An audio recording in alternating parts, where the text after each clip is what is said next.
I'm Dr. Anthony Harper here, blessed to be in Jerusalem, Yerushalayim in Hebrew, and with Mr. Avi Lipkin, and we're going to be talking today about the new party in the Knesset. And Mr. Lipkin, thank you for joining me. Thank you for having me. Good to be here with you. Well, thank you. I want for you to share with our listeners about a little bit of history of how you got into talking about this new party in the Knesset. Right. And what that means. What's the impact for Israel having this new party, and to describe what's going on with this party? Well, as an American-born Jew who's been here 50 years, I came here at age 19, so you can figure out the mathematics.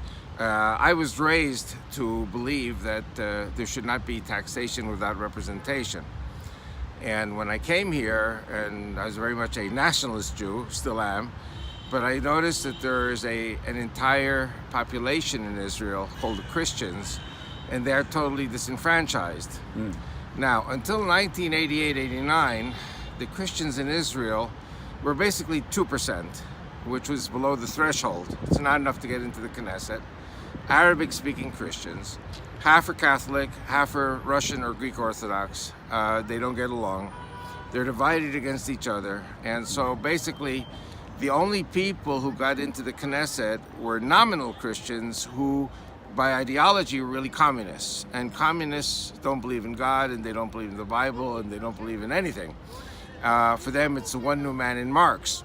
If you get rid of God, you get rid of the Bible, you get rid of Jesus Christ, then Jews, Christians, and Muslims can get along. That is the ideology of communism. Anyway, in 88, 89, 90, 1 million people came from the Soviet Union, former Soviet Union, and of the 1,300,000 were either Christian or part Jewish, part Christian. And so today, the non-Jewish population, which is Christian or part Christian, is 8%. Okay. 8% is enough to get into the Knesset. 6% of the population is Jewish people married to the Christians. So theoretically, my constituency today is 14%. But I think maybe the most important part of what I'm doing is the preparation for the homecoming of millions and millions of Jews and Christian spouses and relatives who will soon be fleeing from the United States because of the growing anti-Semitism, especially the Islamic anti-Semitism. And as the tens of millions of Muslims pour into the West, into Europe, Canada, United States, Latin America, they are preparing for the final solution of Hitler to kill the Jews. And if the Jews are married to Christians, they have to kill the Christian spouses too. So I believe that my party will eventually become the biggest party in the Knesset when all these people make Aliyah. That party is called, once again? The Bible Bloc. Bible Bloc Party. You have a website for that? Well, of course. Firstly, if they look up avilipkin.net, they'll find the website. Okay. We have not yet completed the official website of the party, but this will be done very soon, hopefully. Now, they're talking about that persecution, though. A lot of evangelical Christians, Orthodox Jews in America kind of see the Democrat Party actually turning against Israel, being more anti-Semitic. Not all, of course, Democrats are anti-Semitic, but there's a growing trend in America of hate towards our freedoms. Very correct.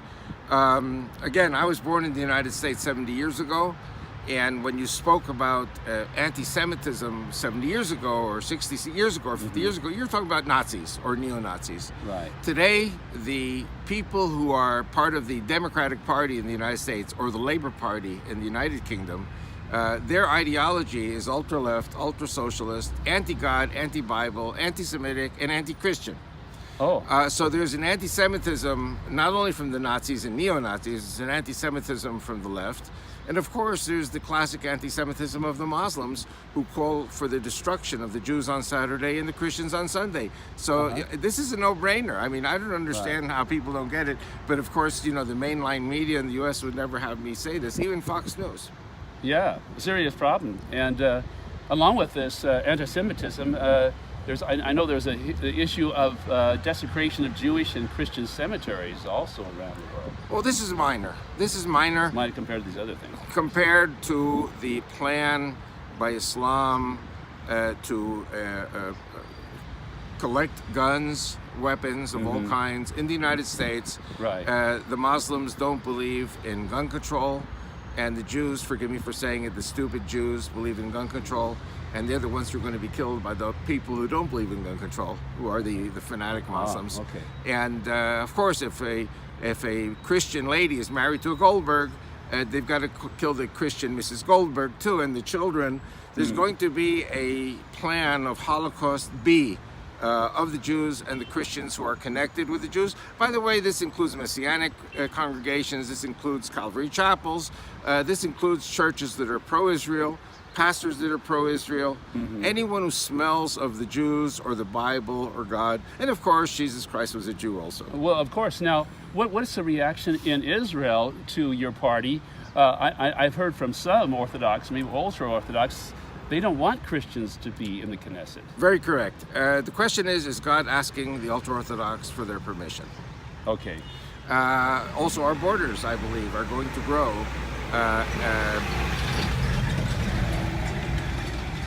Our borders are going to grow exponentially as ISIS depopulates Syria, Lebanon, Jordan, and we're going to be seeing, I believe, an emptying out of the populations in the countries around us. And when they come to attack Israel and the Jews and the Christians, something called manifest destiny. Right. That everybody who ever studied in a school in America knows what manifest destiny is. Yeah. And so this is something we have to look at. But there are so many serious issues, and a lot of Christians in America appreciate you, Mr. Lipkin, for leading the way. This is very historic for Christian candidates running for Knesset. So how soon would Christian candidates be able to run for an office? Well, our next elections could be any time between, I would say, June and November of 2019. And our candidate list will be alternating between Jewish candidates, 13579, and 24610 will be the Christian candidates. My number 2 is an Arabic-speaking Christian, representing Christians from the north.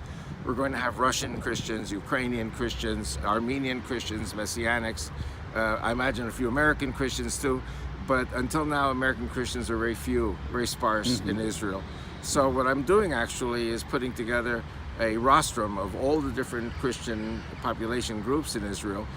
We have to surpass the 150,000 vote rule, the threshold, in order to get our first 3 members of Knesset in, which would be a Jew, a Christian, a Jew. The 4th would be a Christian, 5th would be a Jew, and so forth and so on.